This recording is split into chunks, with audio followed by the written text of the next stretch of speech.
Good morning third class. आप सभी अपनी हिंदी व्याकरण की बुक निकालेंगे। हमने आपको सबसे पहला चैप्टर समझाया था। क्या था हमारा पहला चैप्टर? भाषा, व्याकरण और लिपि। ठीक है, आज हमारा दूसरा चैप्टर है वर्ण विचार। वर्ण विचार हमने आपको पहले चैप्टर के क्वेश्चन आंसर भी लिखवाए थे।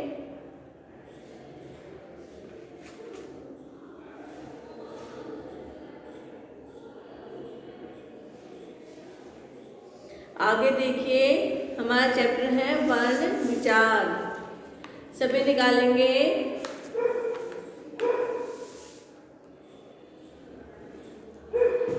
हंस तैर रहा है, हिरण दौड़ रही है, गाय घास खा रही है। ठीक है, उपयुक्त चित्रों के नीचे दिए गए वाक्यों को पढ़िए। हमारे कुछ चित्र दिए गए हैं, उनके नीचे वाक्य दिए गए हैं, इनको सभी पढ़ेंगे अच्छे से। ठीक है, सेकंड क्लास, थर्ड क्लास। इन्हें बोलकर पढ़ने के लिए आपने ध्वनि का सहारा लिया है और लिखने हेतु लिपि का प्रयोग किया है। ठीक है, क्या है, इनको आपस में जोड़कर, आपस में बोलकर पढ़ने के लिए क्या है, ध्वनि का सहारा लिया है और इनको लिखने के लिए लिपि का सहारा लिया गया है। आपके पहले और दूसरे वाक्य में 4 शब्द और तीसरे वाक्य में 5 शब्द हैं। जैसे हंस तैर रहा है, ठीक है, हिरण दौड़ रहा है, गाय घास खा रही है। पहले और दूसरे वाक्य में 4 हैं, पहले और दूसरे में, तीसरे में क्या है, 5 वाक्य है, 5 शब्द हैं। ठीक है, ये सभी शब्द कई ध्वनियों के योग से बने हैं। जैसे देखिए, हंस, हंस तैर रहा है। पहला हम लिखेंगे जैसे हंस तैर रहा है। ठीक है, क्या है, इसमें हमारे 1 2 3 4 ध्वनियों को इकट्ठा जोड़कर बोलने के लिए क्या है, शब्द को इकट्ठा जोड़कर बोलने के लिए ध्वनि का सहारा लिया जाता है और उसको लिखने के लिए लिपि का सहारा लिया जाता है। जैसे हमारा है, देखिए इसमें कितनी ध्वनियों का योग से बना है। जैसे सबसे पहला है हमारा हंस, देखिए है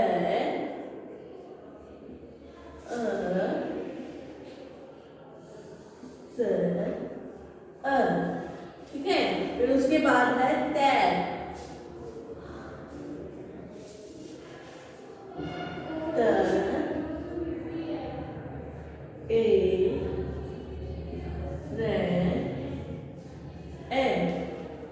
फिर उसके बाद है रहा,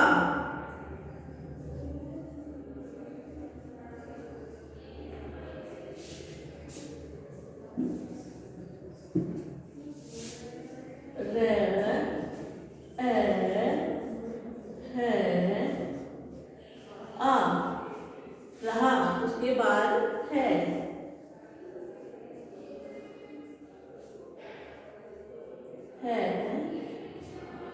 ए।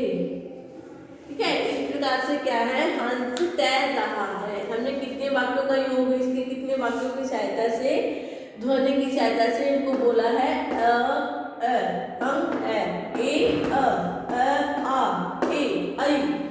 ठीक है, इस प्रकार से हम कई शब्दों को जोड़कर उनकी जो ध्वनि होती है उन ध्वनियों का हम सहारा लेते हैं।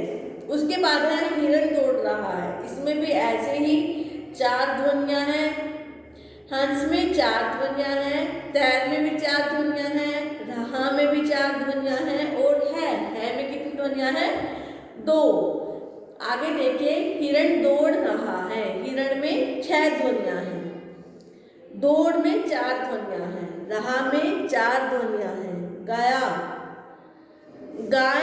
में भी 4 ध्वनियां हैं, घास में भी 4 ध्वनियां हैं, खा में 2 ध्वनियां हैं, रही में 4 ध्वनियां हैं और है में 2 ध्वनियां हैं। अगर हम सभी वाक्यों को इस प्रकार से लिखेंगे, देखिए 1 2 3 4 ध्वनियां, 1 2 3 4, इसमें भी 4 ध्वनियां हैं, 1 2 3 4, इसमें भी 4 है, 1 2, इसमें 2 है। कोई भी वाक्य जब हम लिखते हैं तो उसमें क्या है, कई ध्वनियों को जोड़कर एक वाक्य को हम बनाते हैं। यहाँ तक समझ में आया सभी की? आगे देखिए, ध्वनि मौखिक भाषा का साधन होती है। क्या है? ध्वनि मौखिक भाषा का साधन होती है। क्या? बोलने की भाषा का साधन होती है। और वर्ण लिखित भाषा के साधन होते हैं। जैसे हम किसी शब्द को बोलते हैं, ठीक है, जैसे शब्द को क्या जब हम बोलते हैं तो उसमें क्या होता है, ध्वनि की सहायता लेते हैं। और जब हम उसको लिखते हैं, उस वर्ण को लिखते हैं, तो क्या है, लिपि की सहायता ली जाती है। ठीक है, वर्ण लिखित भाषा के साधन होते हैं। वह अपने कानों से ध्वनियों को सुन सकते हैं। अगर आप अपने कानों से ध्वनियों को सुन सकते हैं और वर्णों को अपने नेत्रों से देख सकते हैं, अस्तु लिखने पढ़ने में वर्ण, ठीक है, अस्तु लिखने पढ़ने में वर्णों अक्षरों का ही प्रयोग किया जाता है। लिखने पढ़ने में अक्षरों का प्रयोग किया जाता है। ये वर्ण ध्वनियों के चिन्ह मान लिए गए हैं। ठीक है, ये जो हमारे वर्ण है ये ध्वनियों के चिन्ह हैं।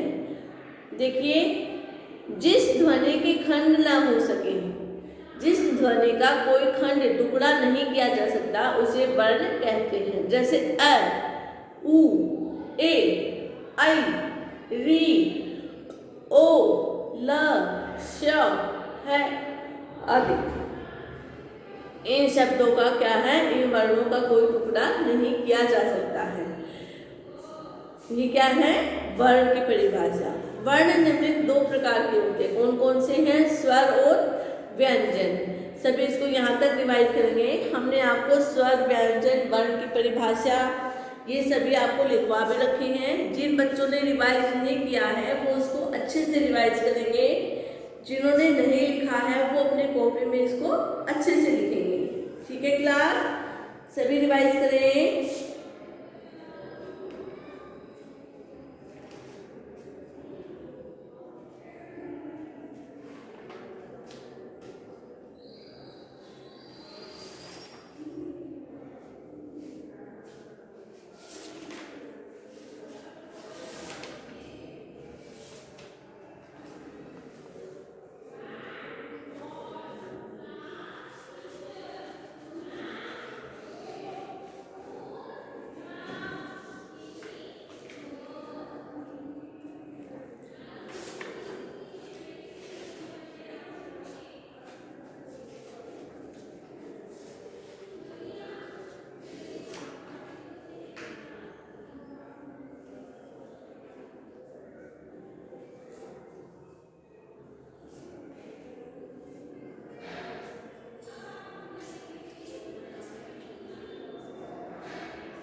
उसके बाद देखिए स्वर, जिन वर्णों का उच्चारण बिना किसी दूसरे वर्ण की सहायता से होता है। ठीक है, जिन वर्णों का उच्चारण बिना किसी वर्ण की सहायता से, जैसे हम ए, इसमें हमें किसी की सहायता की जरूरत नहीं होती है। ठीक है, स्वरों का उच्चारण जब हम करते हैं उसमें हमें किसी वर्ण की सहायता की कोई आवश्यकता नहीं होती। तो उसे क्या कहते हैं?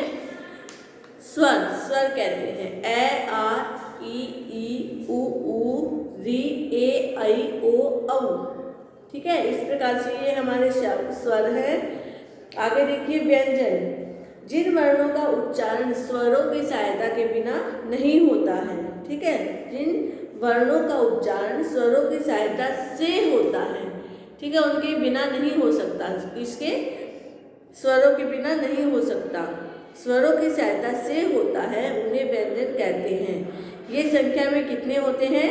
33। और स्वर कितने होते हैं? 11।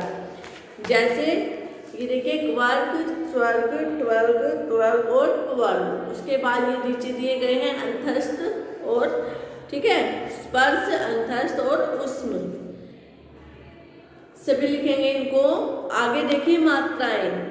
किसी भी वर्ण के उच्चारण करने में जो समय लगता है उसे मात्रा कहते हैं। ए स्वर की कोई मात्रा नहीं होती। स्वर की मात्राएं इस प्रकार होती हैं, जैसे हम देखिए ए,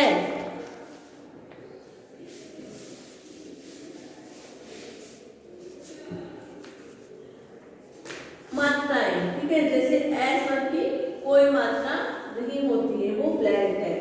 आ स्वर में क्या है? आ की मात्रा होती है। ठीक है, ई,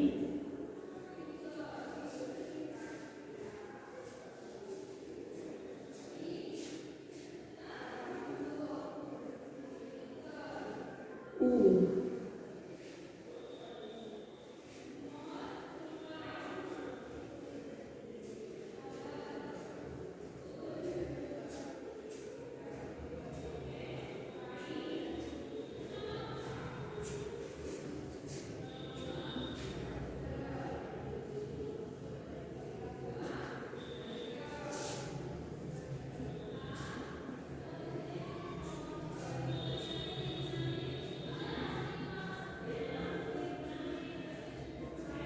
ठीक है, ये क्या हमारी इन स्वरों की मात्राएं होती हैं। ए स्वर की कोई मात्रा नहीं होती, ये ब्लैंक है। सभी की अपनी अपनी कोई ना कोई मात्रा होती है स्वर में, सिर्फ ए को छोड़कर। ठीक है क्लास, समझ में आया? आगे देखिए अयोग वह। क्या है? अयोग वह। बाहर। ए और अहर वर्णों को अयोगवाह कहते हैं।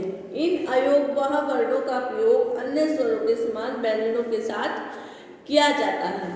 ये देखिए कौन से हैं? जिस प्रकार से ए है,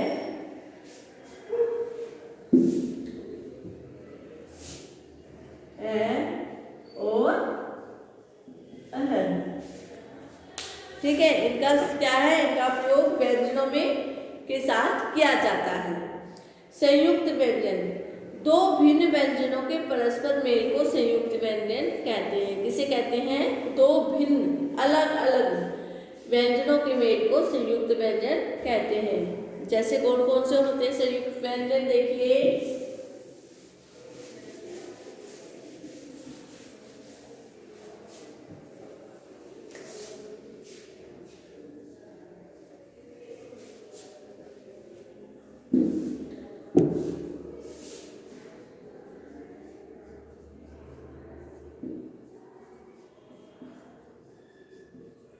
संयुक्त व्यंजन कौन से हैं? जैसे क और श। ठीक है, ये दो शब्द, दो व्यंजन है, इनके अलग अलग मेल से क्या बनता है हमारा? श। आगे देखिए त और त्र, तो क्या बनेगा? त्र। ज और य, तो क्या बनेगा? ग। श और र, क्या बनेगा? श। ये हमारे संयुक्त व्यंजन है। कितने संयुक्त व्यंजन हैं? अगर हम आपसे क्वेश्चन पूछते हैं कि हमारे संयुक्त व्यंजन कितने होते हैं, तो आप क्या लिखेंगे? 4। हमारे संयुक्त व्यंजन 4 है। सभी रिवाइज करें।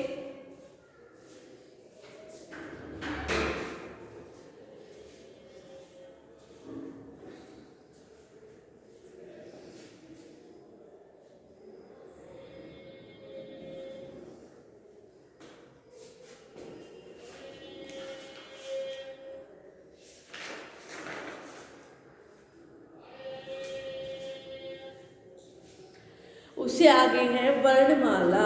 वर्णों के क्रमबद्ध समूह को वर्णमाला कहते हैं।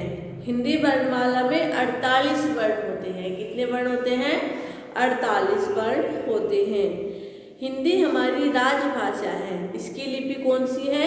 देवनागरी। ठीक है, हिंदी हमारी कौन सी भाषा है? राजभाषा है। इसको क्या कहते हैं? कौन सी लिपि है? देवनागरी लिपि है। सभी इनको यहाँ तक रिवाइज करेंगे, फिर कल हम इसका अभ्यास करवाएंगे आपको। ठीक है क्लास? सभी रिवाइज करें। थर्ड क्लास हमारा आज का चैप्टर है वर्ण विचार।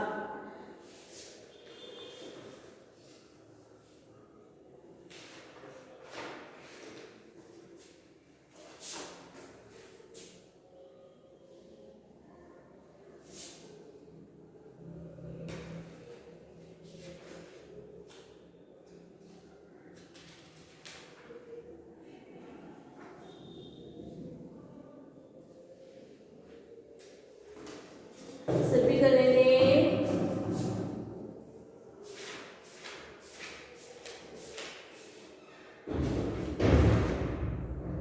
वर्ण विचार।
इसको अच्छे से अपने घर पर बैठ कर रिवाइज करेंगे। उसके बाद हम आपको क्या इसकी अभ्यास क्रिया करवाएंगे। Okay third class, thank you.